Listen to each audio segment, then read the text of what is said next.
So we work with global tech and tech-enabled operators across hospitality and living. And like many of you, our clients are seeing a huge shift in search and discoverability, which is ultimately impacting customer acquisition. The shift that we're seeing is everywhere, but it's really simple. Buyers, customers, investors, talent, journalists, what they're doing is they're going to the large language models and asking AI first, long before they go and see a website or fill in a contact form or anything. They're going to the large language models first before anything else, any other engagement with the brand. And our goal today is quite practical. It's helping you to understand what feeds the models so that your brand not only shows up, but it also shows up accurately. So when someone asks the models about your category or about the problem that you solve, you show up, and you show up with the right key messages. So if we think about it like this, so if AI is rewriting discovery and search, PR is how you can write your role in the story. So people are no longer shifting through 10 links anymore. They're asking, the models reply with answers. We all know that because we're all doing it ourselves. And those replies are stitched from what's already out there about you in the public domain. They're not from your web page, your home page, or your marketing copy, and they're definitely not from performance marketing. So the crucial focus that we will create impact today is to make sure that those outside signals are current, credible, and consistent so that the models introduce you the way that you want to be. Amy, I think you're going to go and talk a little bit more about this discovery shift. Yeah, thanks, Jessica. So firstly, let's just look at what's changed recently. And the bottom line is that search behavior has flipped, and it is continuing to flip quickly. So this is a pretty crazy stat. Google's search share dipped below 90% in 2024 for the first time since 2015. So 90% might still sound dominant, but Google's global search market share has hovered around 93 to 95% for the last decade. So to suddenly drop is very telling. And users are starting to search elsewhere, and the way they find information about brands is changing. So 89% of the sources AI cites are earned media. And just to be clear, earned media is any third-party coverage you don't pay for. So genuine, authentic inclusion in news articles, trade press coverage, podcast interviews, conference write-ups, even reputable YouTube videos and interviews. So one of the most important takeaways here, as Jessica mentioned, is that people are increasingly wanting a single answer rather than scrolling through lists of web pages on Google or sifting through various sites. So let's have a look at why this actually does matter. So firstly, AI is forming perceptions about your brand before prospects visit your site or even speak to sales. So just as an example, for a hotel COO asking, what are the best tools to communicate guest comms? Your very first brand touch point is becoming a model's answer. It's not your own, it's not your marketing.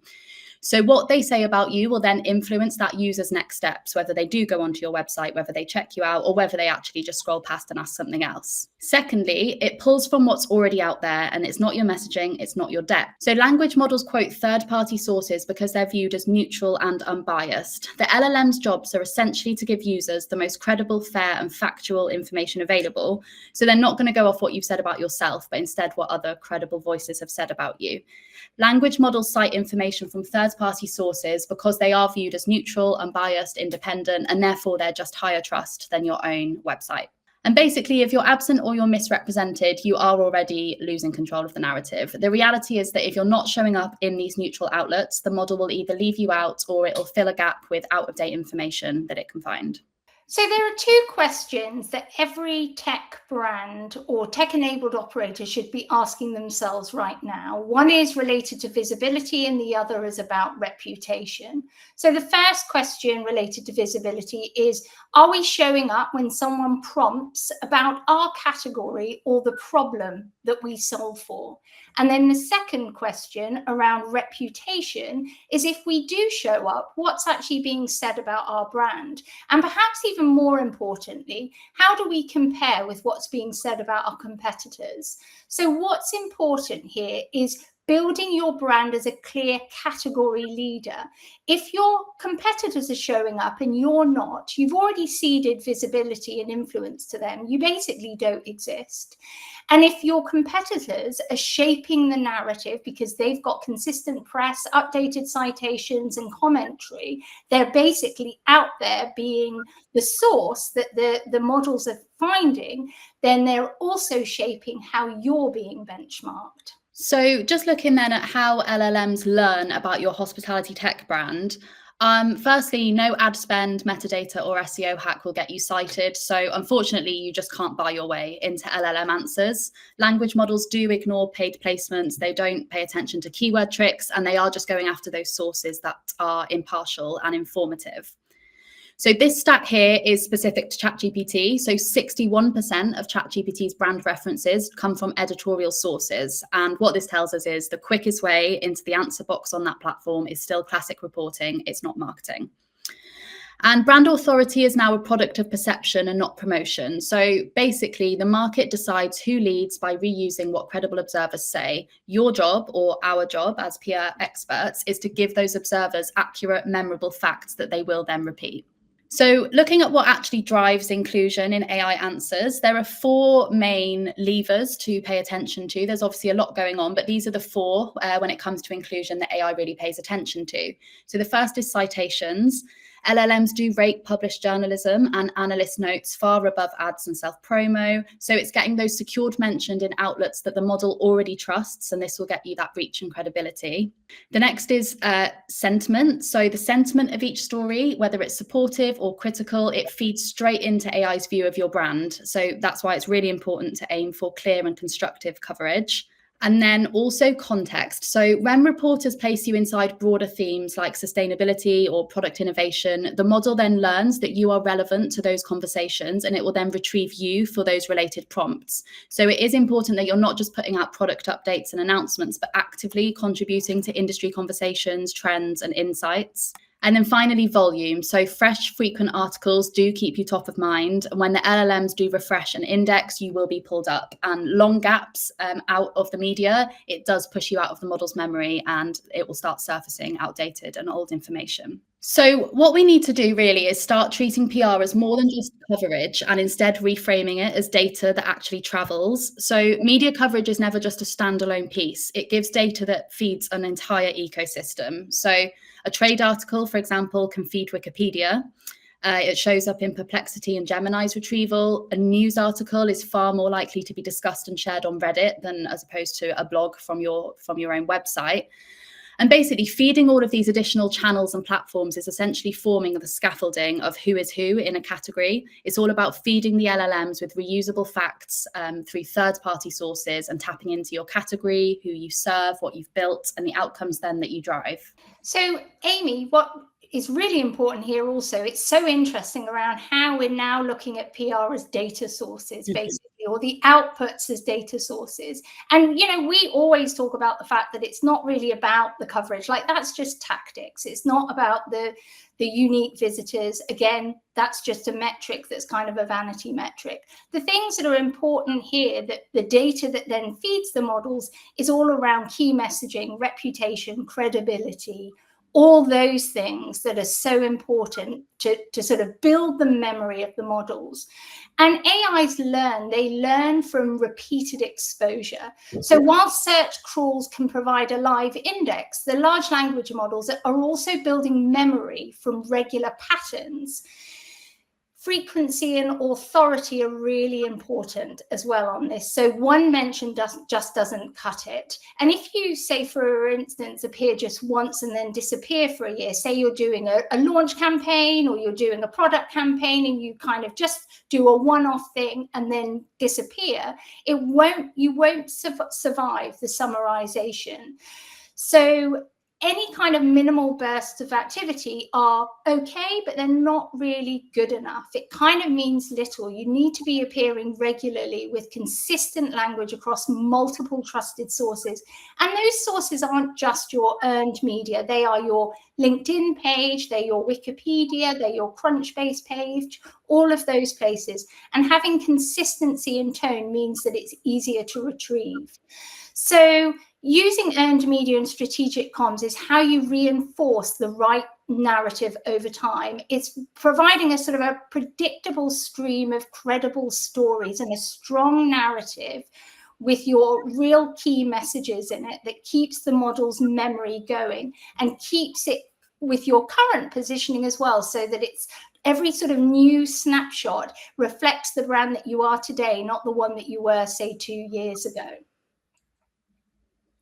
So why is it that earned media is so trusted by the LLMs? And I suppose it's kind of obvious, but I'm going to go through the sort of the 4 anchor reasons why. The first is that it's in the public domain. So earned media lives in an open, crawlable space that anyone can see. Now, clearly, there is some media and publications that are behind paywalls, and we're already seeing certain content licensing deals happening between some of the publications and the media houses and the LLMs. So, for instance, we've seen content licensing agreements with News Corp, Associated Press, the Financial Times, and Axel Springer, which owns Business Insider, among other publications. So, and expect to see a lot more of that as well, because of course that's going to be, you know, the way forward. The second reason is that they are authored by trusted third parties. So they're written by recognized journalists or analysts or hosts. So they are seen to be objective and impartial. The other point is that it's that consistent tone. They use clear factual language that's easy for models to parse and summarize. It's not marketing language. The fourth and final is that they're known and respected domains. They publish on a site. The model already ranks highly for accuracy, and particularly, and I know that Amy's going to talk about this shortly, is around really trusted trade publications that talk about a consistent subject. You know, they really focus on consistent subjects. So those are the 4 reasons why that branded answers sort of lean into editorial citations. And just before we go on, your task isn't to sort of flood the internet. It's really just making sure you're strategic and you've got high trust sources, repeating the right key messages. That's what's really important. And Amy, I know you're going to talk a little bit more about trade press now. Yeah, so something that LLMs really trust when it comes to tech brands is trade press. So when someone asks an AI tool a product-focused prompt like what is X brand or top tools for an X category, the model doesn't reach for like general business features or opinion pieces. It is actually looking for structured and factual content, and that is really where trade outlets come in. So these types of outlets, they are constantly publishing categorical, current information about tools, trends, players in specific sectors. And that kind of detail is exactly what LLMs are trained to look for when they are building out those product descriptions and the answers that they surface. And then beyond that, the trade outlets, they also just offer consistency. They basically map out who's who in the space, whether it's a tech roundup or a CEO interview. You know, they really help them to understand who is who in the space. And those articles then, for the product-specific prompts, they can be backed up by structured sources like Crunchbase, Capterra, G2, places where the model can basically cross-check things like funding, user numbers, pricing tiers, and features, and just make sure that you are, you know, credible and legit. And then that triangulation is really powerful. And LLMs are essentially building a cognitive map. So it's not a keyword index. They're scanning all of these different things, and trades are right in the center of that when it comes to these tech-led prompts. But beyond product-led prompts, press also plays a role in how you show up in broader thematic or trend-led prompts. And this is where thought leadership is really, really important. So if someone types in how AI is changing in short-term rentals, or why are hotel stacks so fragmented, AI tools then tend to pull from perspective-led and editorial coverage. So this will be like commentary pieces, expert takes, opinion-led articles. So when a CEO is quoted about automation, or a spokesperson contributes commentary about direct bookings, that is also influencing what AI says. It's just different prompts. So you've got the brand prompts and basically the opinion prompts, both of which trade is feeding massively into, and should form a huge part of your PR strategy. So this is where it all sort of starts to come together. So if you want to know how AI tools are seeing or not seeing your brand, there are two big concepts that every tech company should get familiar with, and that's GEO and AEO. And you want to think of them like two sides of the same visibility coin. So first, GEO, which is Generative Engine Optimisation. This is about the first hurdle, and that's basically, does the model even mention your brand in a relevant answer? So if someone asks, what are the top PMS platforms for boutique hotels, do you appear there at all? So GEO is all about inclusion, it's just showing up. And then AEO, which is Answer Engine Optimization. This is the second hurdle then. So once you do appear, is the wording right? Are the facts correct? Are you described in a way that's consistent with your own messaging and positioning? And being mentioned is good, but being misrepresented is actually quite dangerous. So a lot of brands think they're fine just because they show up in answers. But when you do look closer, they're described as like a legacy system or a niche player or a basic option. And that's not just wrong, it's actually quite harmful to your reputation and your brand. So now that we've talked about how visibility and accuracy actually works in AI tools, here's the part where you can do something about it. So LLMs, they don't have dashboards. There's no Google Search Console equivalent, no analytics tools that you can plug in at the moment, but you can still audit your brand's presence manually, and it doesn't take too long. So the idea is basically to build your own LLM visibility baseline. And what you want to do is start by writing down 5 to 10 prompts that a potential customer, investor, buyer, journalist, anyone that you want to reach or target, what would they be asking? So it might be best hotel operations platform in 2025, or alternatives to your competitor, or tools to help automate guest messaging. Make them varied, make some of them direct, some thematic. You're testing here for both inclusion and context. And then what you want to do is run each of these prompts across multiple AI tools. So don't just rely on ChatGPT. I know it's the default for many of us, but go, across Chat, Claude, Perplexity, Gemini. These models are trained on different data sources, and many, especially Perplexity, they pull directly from your web. So results will vary, and that is the point. You want to be monitoring all of this and seeing what's coming up in different models. And then next, review the answers that you get and ask yourself, do we show up at all? If yes, what is being said? Is it accurate? Is it outdated? What sources are cited? Are these sources trusted? Are they consistent? If we're not there, who is? And what are they doing differently? And then you want to track it. So just make a simple spreadsheet with columns like the prompt, whether you appear, what the messaging is, the source cited, and any notes. And then revisit those same prompts again next month and again the month after. And what you will start to see is what's sticking, what gets pulled, where the gaps still are. And then from this, these patterns and these things that you see and form, these then form part of your overall PR strategy. It's basically like a to-do list. Okay, this is where we're missing. So this is the messaging that we want to push out. That forms the next part of your PR strategy. So how do you start appearing? So first, you need to earn coverage that links your brand back to your category. So it might be, X brand is a fast-growing PMS used by boutique hoteliers.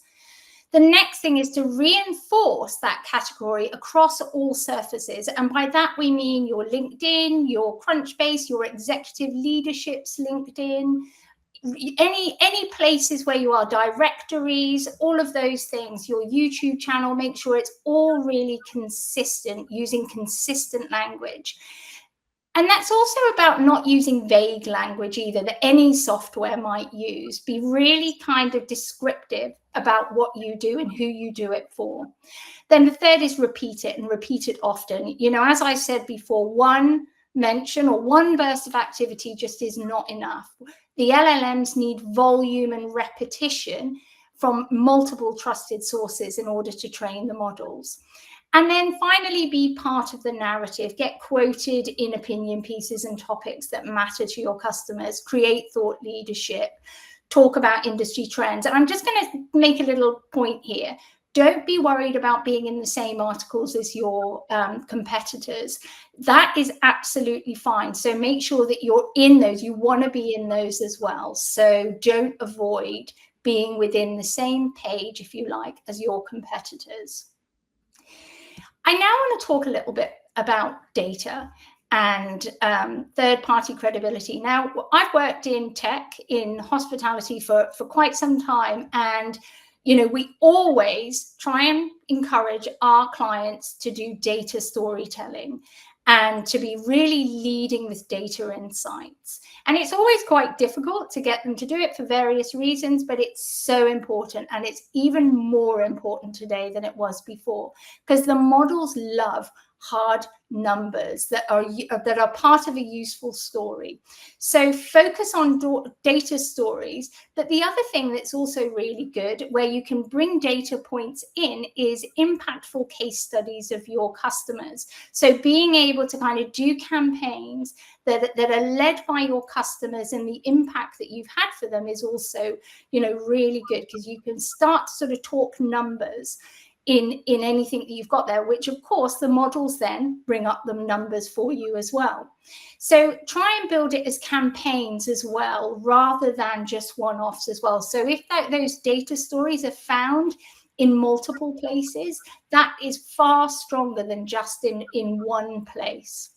So, you know, it's really that first party data, but also having that third party credibility that it is on third party sites brings that sort of maximum citation power. Amy, over to you. So what does happen without a PR footprint? And the short answer here is the model ends up guessing. So large language models, they are trained to fill in the blanks. And if they don't have reliable, up-to-date material to work with, they will lean on what used to be true, or worse, what sounds plausible. So this means they might end up confidently spitting out like old CEO quotes from 3 years ago, features that no longer exist, descriptions that just don't reflect you anymore. So it's these hallucinations that, again, can be quite harming. And then sometimes they will get confused with someone else entirely. So another company with a similar name, or even a competitor. That could happen as well. And then probably one of the most important ones is if there's not enough high quality, consistent content about your brand, the model might just leave you out completely. And in a world where really more and more first impressions are being formed by AI tools, being skipped is the quickest way to lose relevance in your category. So just looking at what that looks like, exclusion does compound over time. So less visibility then means fewer links then means fewer citations, and this just leads to a lower future presence. And this is where the gap between you and the competitor starts to really widen, quietly but persistently. Even if you're doing really great work behind the scenes and putting a lot out, if it's not being sort of documented in the media or recorded by credible sources, it's not quite getting there. So at this point, you're probably thinking, okay, PR matters for AI, so let's just do some PR. But it is important to say as well, not all PR moves the LLM needle. So if you want to influence how they describe and position you, you do need to focus on the right kind of coverage. And what this looks like is news value. So you do need a story that's worth telling. A new product is great, but so is like a fresh angle on a trend, data insights, as Jessica just spoke about, customer stories, milestones. LLMs are actually looking for why you matter, not just what you've launched or what you're doing. And then it's strong messaging. So not just about announcements, but it's positioning your company within your category, making sure the key themes like your USP, your tech, your audience, they're all consistently attached to your name. Relationships with trusted press. So LLMs do favor outlets that they've seen cited repeatedly during training. So having those relationships with trusted high authority press is what gets you into those answers.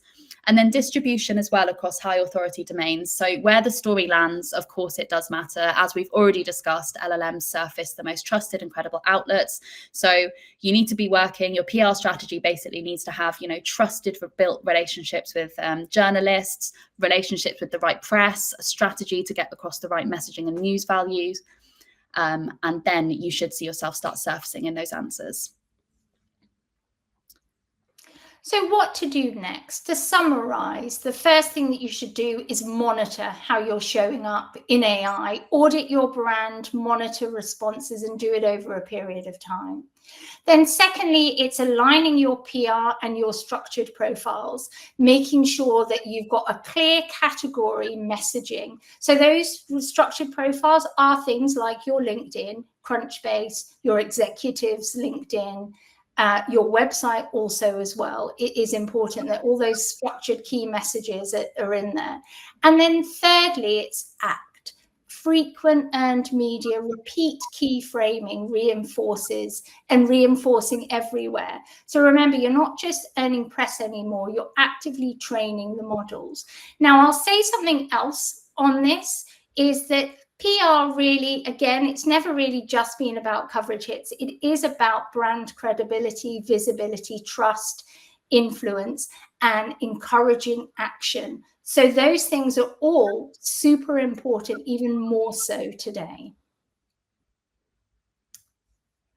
So thank you. And I know we've got quite a few questions in the audience, but thank you. If you would like to find out anything more, if you'd like us to do an audit on where you're kind of currently positioned in the LLMs, or just want to find out a little bit more about how PR can support your tech brand, please do reach out.